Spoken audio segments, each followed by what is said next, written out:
그리고 조기 대선으로 출범한 문재인 정부. 벌써 40일이 넘어갑니다. 하지만 많은 기대를 안고 출범했지만 아직 국무위원 인선조차 마무리를 못하고 있습니다. 또 중점과제라고 했던 일자리 추경도 야당의 반대에 부딪혀서 진척이 없는 상황이죠. 그런 와중에 이번 주에는 한미 정상회담도 예정이 돼 있습니다. 참 굵직굵직한 고비마다 이분의 해안이 궁금해지곤 했습니다. 그래서 초대했습니다. 연결을 해보죠. 도올 김용옥 선생님 안녕하세요. 아유, 오랜만입니다. 오랜만에 뵙습니다. 네네. 또 중요한 시기에 이렇게 초대를 저희가 하게 됐는데 요새는 근데 노자에 대한 책을 집필 중이시라고요. 예, 평생 전공한 것이기 때문에 동양 고전을 제대로 이해하게 만드는 것이 문재인 정부를 맞이하는 국민들의 마음 자세에도 더 도움이 되리라고 생각돼서 노자에 관한 제 평생의 그 생각을 집대성하고 있습니다. 그런 중이시군요. 노자. 지금 문재인 정부 40일이 이제 넘어갑니다. 한 달 조금 넘었습니다. 네. 이 정부를 어떻게 평가하고 계시는가? 이 질문부터 좀 시작을 해보죠. 현 정부에 대한 객관적인 평가는 갖추어지질 않았기 때문에 예. 단정적으로 뭐를 평가하기에는 너무 이른 시기입니다. 그렇지만은 일을 하고 있다라는 느낌을 국민에게 듬뿍 주었고 그만큼 국민들의 기대감을 충족시키고 있다고 저는 보는데 예. 요번 그 한미 정상 회담 이야말로 예. 지금 이 정부를 판가름할 수 있는 어떤 결정적인 계기가 될 수 있는 그런 성과가 나와야 되지 않을까 이렇게 생각하고 있습니다. 자, 그럼 하나하나 좀 그 말씀들을 하나하나 좀 분석해보죠. 우선 뭔가 일을 하고 있구나라는 느낌? 이런 걸 받으신다고요? 네네네네. 그 말은 무슨 얘기냐면 예. 여태까지 정권을 잡으면은 그야말로 부귀 권력에만 매달렸지 진정한 그 국민이 바라는 대의를 향한 일을 정말 노심초사 일을 하는 그 정권이 없었다는 의미예요. 그래서 이 문재인 정권은 그래도 뭔가 그 일을 하고 있다라는 느낌을 확실히 주잖아요. 하루에 한 개씩 뭔가 진짜 일이 있었어요. 그러고 보면은 하나하나 처리되는 모양새. 그래서 그런지 국민들 지지율이 상당히 높습니다.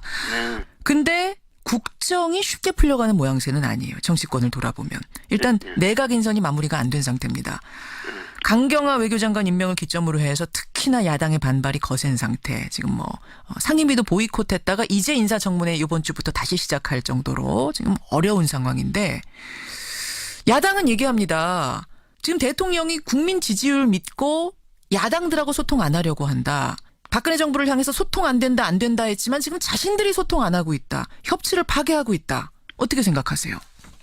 그 중요한 것은 예. 지금 이 정권이 빨리 하고자 하는 일을 할 수 있도록 일단 그런 문제는 좀 넘어가고 진정한 그 사람들이 이 정치를 해 나갈 때 거기다가 브레이크를 걸어야지. 너무 지금 인선이라는 이런 문제를 가지고 그 야권에서 그 물고 늘어지면은 국민들의 눈에 너무하다라는 느낌을 주게 되면은 결국은 자기들이 앞으로 뭐 지방선거나 총선이나 이런 데 있어서 그 피해를 볼 수도 있다는 것을 생각을 해야죠. 알겠습니다. 일단은 좀 일할 수 있게끔 뭔가 좀 진용을 좀 꾸리고 뭔가 해볼 수 있는 발판이라도 마련을 해줘야 되지 않겠느냐 이런 호소셨는데 네네. 알겠습니다. 개혁에 대한 얘기를 해보죠. 어찌어찌 해서 이렇게 인선이 마무리된다고 하면 그다음에는 그 내각이 개혁을 추진하려 할 텐데 그때 또 한 번 저항이 일어날 가능성이 높습니다. 주말에 이 보도를 어떻게 보셨는지 모르겠습니다만 상당히 출렁였던 보도가 뭐냐면 검찰 내부에서 문 대통령을 놓고 문 아무개 어디까지 가나 보자 이런 분위기가 있다는 거예요. 법무부 장관 한두 명만 연속으로 낙마시키고 2달만 시끄럽게 하면 국민들의 신임도가 떨어져서 지지율은 50% 밑으로 떨어질 거다. 뭐 이런 얘기들이 들린다는 겁니다. 하여튼 이 검찰은 우리나라에서 가장 변하기 어려운 집단이고 사고가 예. 그리고 지금 법조계라고 하는 것은 예.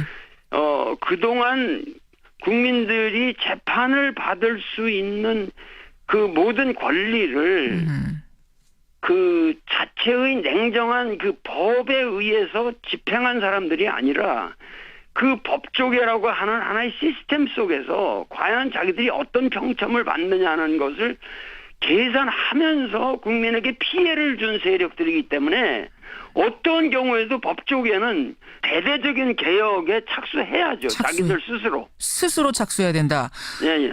근데 이게 스스로 되겠습니까? 국민들과 정부가 같이 압력을 넣어야죠. 과거의 법조계에 대한 국민들의 인식과 예. 지금 현재 국민들이 법조계에 대해서 가지고 있는 인식은 아주 다릅니다. 촛불혁명을 거친 민심이라고 하는 것은 예. 과거 최순실이나 이런 모든 문제가 결국은 법조계가 권력의 시녀 노릇을 하기 때문에 생기는 문제들이거든요. 그걸 국민들도 지금은 분명히 알고 있다. 그 말씀이신 거예요. 그렇고 국민들은 이러한 문제에 대해서는 확고하게 새로운 국면이 도래해야 된다는 확신이 있는 거죠. 국민들에게. 국민적인 열망이 그 어느 때보다 크기 때문에 어떻게 보면은 이 저항이라는 것도 이번에는 넘을 수 있을 것이다. 개혁이 성공할 것이다. 이런 말씀 또 올 김용옥 선생님 지금 만나고 있습니다. 그나저나 이런 와중에 국내 상황은 이런데요. 지금 이제 국외로는 한미 정상회담이 예정이 되어 있습니다. 아까 그러셨어요. 이 한미 정상회담이 굉장히 중요하다. 왜 이렇게 굉장히 중요하다 생각하셨을까요? 지금 한미 정상회담이라고 하는 것이 이게 제가 알기로 한미 정상이 만난 것이 요번이 64번째라든가 하여튼 60여 차례나 되는 기나긴 역사를 가지고 있는데 진정한 의미에서 정상회담이 아니었어요. 무슨 얘기냐면 종속적 지위에 있는 사람이 자기가 정권의 정당성이 없기 때문에 그 정당성을 인정받기 위해서 천자를 아련하러 가는 식의 회담들이었다고. 예를 들면 박정희가 그 케네디를 만나러 갔을 때도 그런 목적으로 갔는데 케네디가 아주 개무시를 하고 아주 푸대접을 했거든요.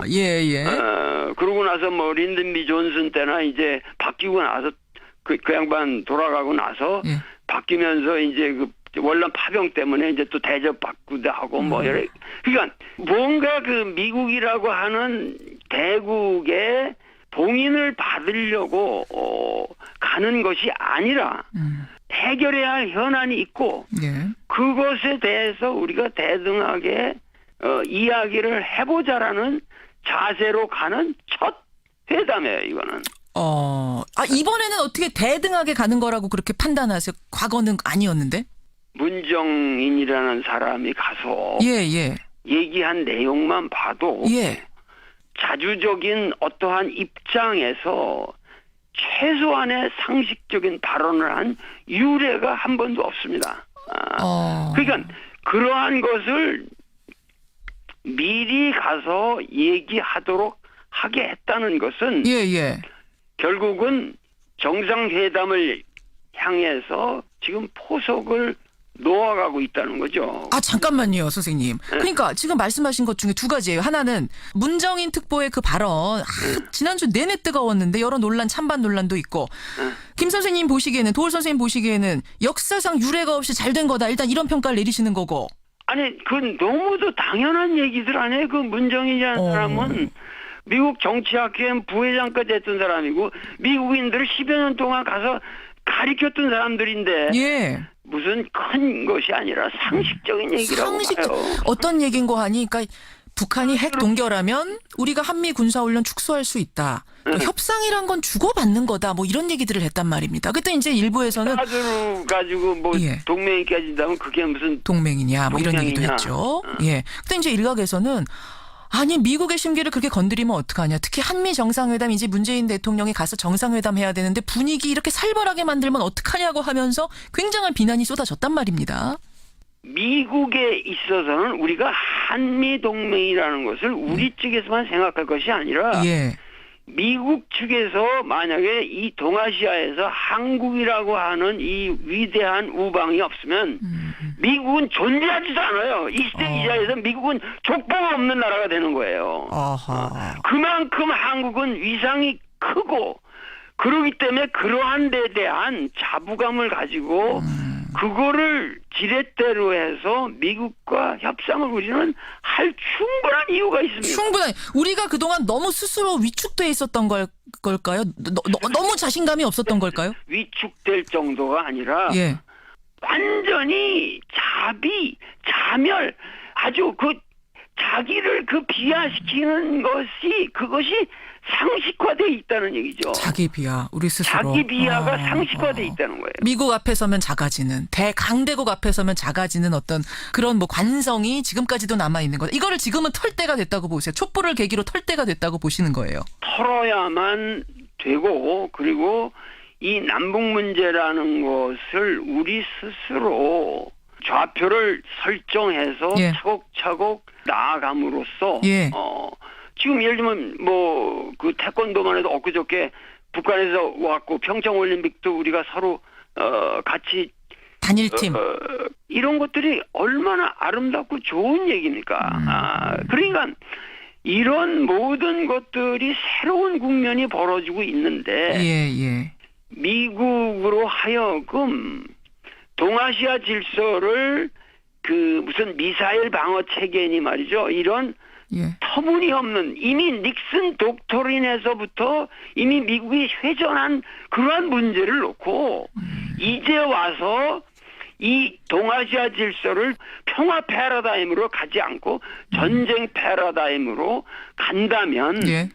그것은 미국의 불행이다. 이것을 우리가 가서 설득을 시켜줘야죠. 설득을 시켜줘야 되는 그런 의미에서 아주 중요한 정상회담이다. 강조를 하셨단 말씀이군요.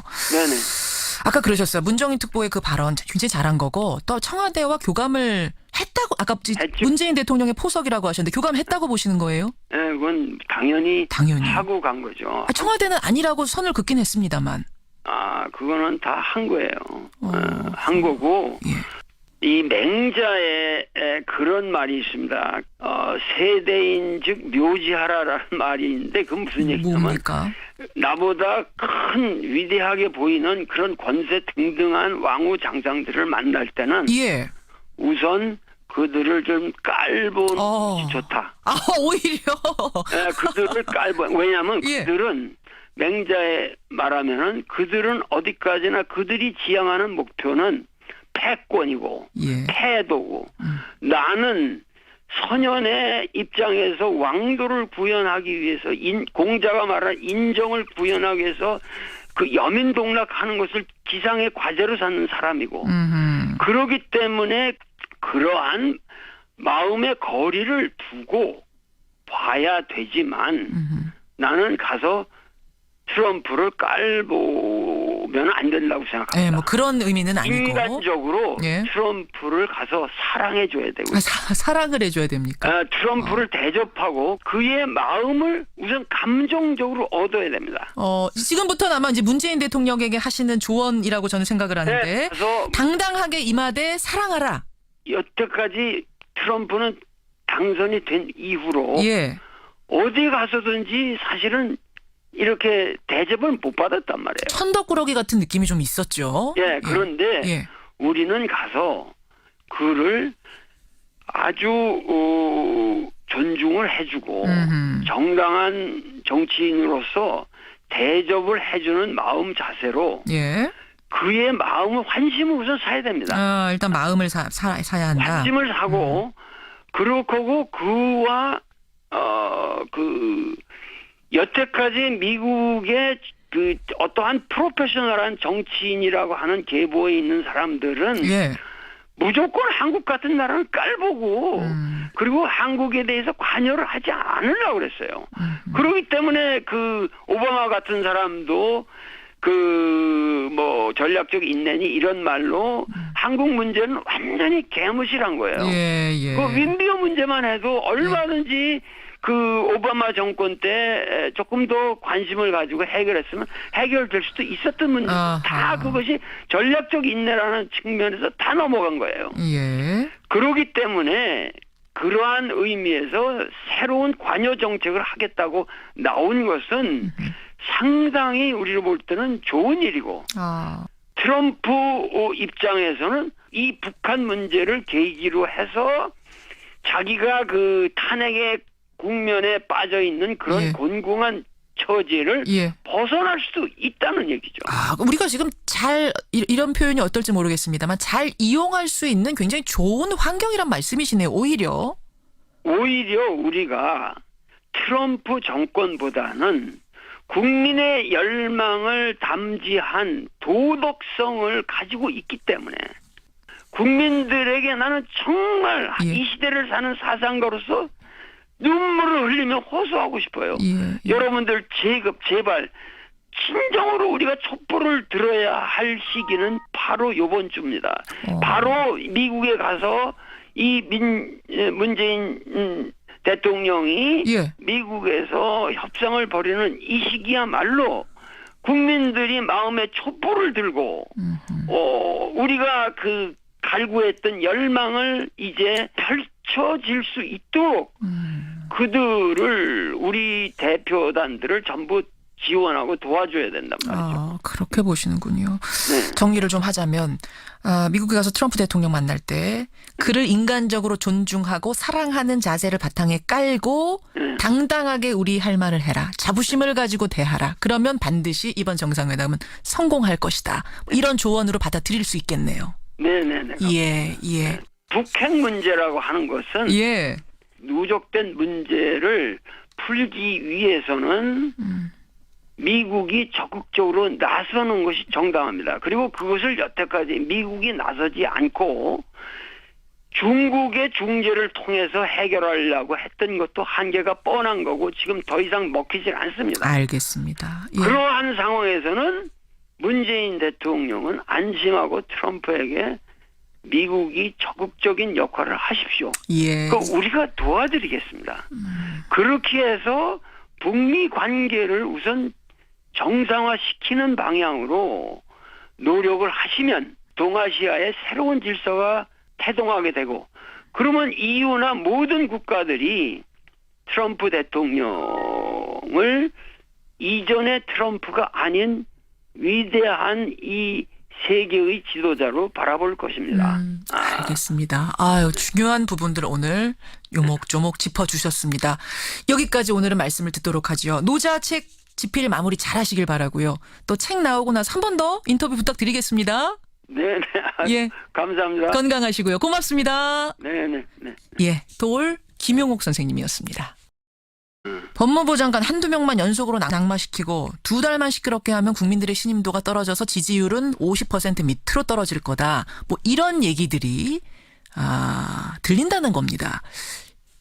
하여튼 이 검찰은 우리나라에서 가장 변하기 어려운 집단이고 사고가 예. 그리고 지금 법조계라고 하는 것은 예.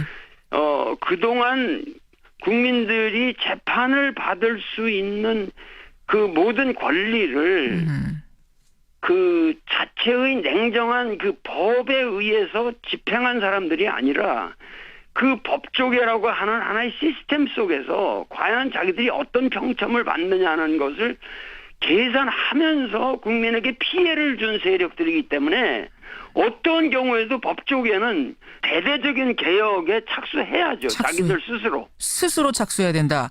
예. 근데 이게 스스로 되겠습니까? 국민들과 정부가 같이 압력을 넣어야죠.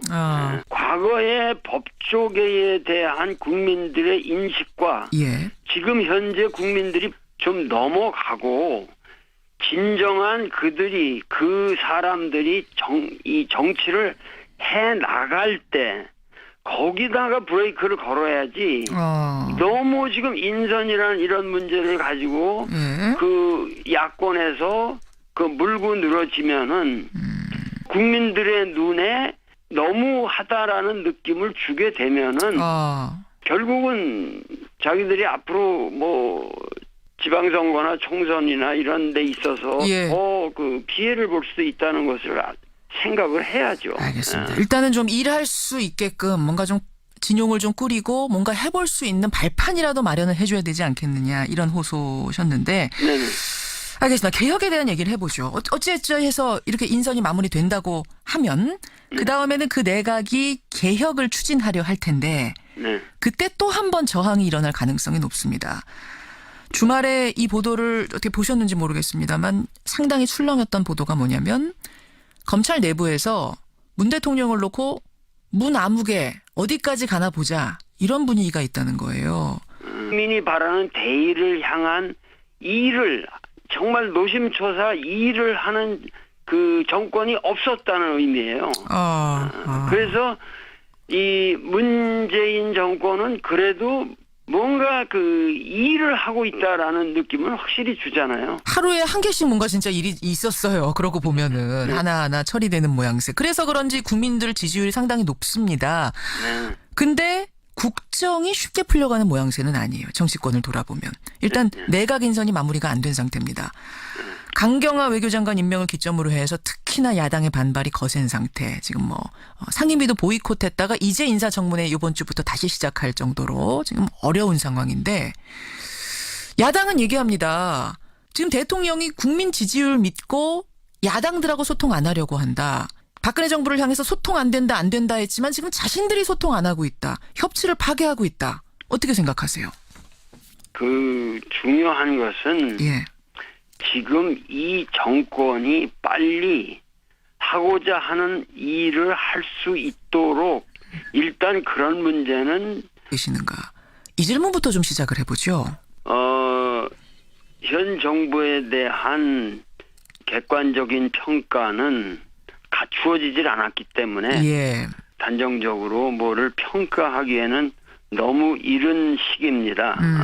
그렇지만은 일을 하고 있다라는 느낌을 국민에게 듬뿍 주었고 그만큼 국민들의 기대감을 충족시키고 있다고 저는 보는데 요번 그 한미 정상 회담이야말로 지금 이 정부를 판가름할 수 있는 어떤 결정적인 계기가 될 수 있는 그런 성과가 나와야 되지 않을까 이렇게 생각하고 있습니다. 자, 그럼 하나하나 좀 그 말씀들을 하나하나 좀 분석해보죠. 우선 뭔가 일을 하고 있구나라는 느낌? 이런 걸 받으신다고요? 네네네네. 그 말은 무슨 얘기냐면 여태까지 정권을 잡으면은 그야말로 부귀 권력에만 매달렸지 진정한 그 국민 그리고 조기 대선으로 출범한 문재인 정부 벌써 40일이 넘어갑니다. 하지만 많은 기대를 안고 출범했지만 아직 국무위원 인선조차 마무리를 못하고 있습니다. 또 중점 과제라고 했던 일자리 추경도 야당의 반대에 부딪혀서 진척이 없는 상황이죠. 그런 와중에 이번 주에는 한미 정상회담도 예정이 돼 있습니다. 참 굵직굵직한 고비마다 이분의 해안이 궁금해지곤 했습니다. 그래서 초대했습니다. 연결을 해보죠. 도올 김용옥 선생님 안녕하세요. 아유 오랜만입니다. 오랜만에 뵙습니다. 또 중요한 시기에 이렇게 초대를 저희가 하게 됐는데 요새는 근데 노자에 대한 책을 집필 중이시라고요. 예, 평생 전공한 것이기 때문에 동양고전을 제대로 이해하게 만드는 것이 문재인 정부를 맞이하는 국민들의 마음 자세에도 더 도움이 되리라고 생각해서 노자에 관한 제 평생의 그 생각을 집대성하고 있습니다. 그런 중이시군요. 노자. 지금 문재인 정부 40일이 이제 넘어갑니다. 한 달 조금 넘었습니다. 네. 이 정부를 어떻게 평가하고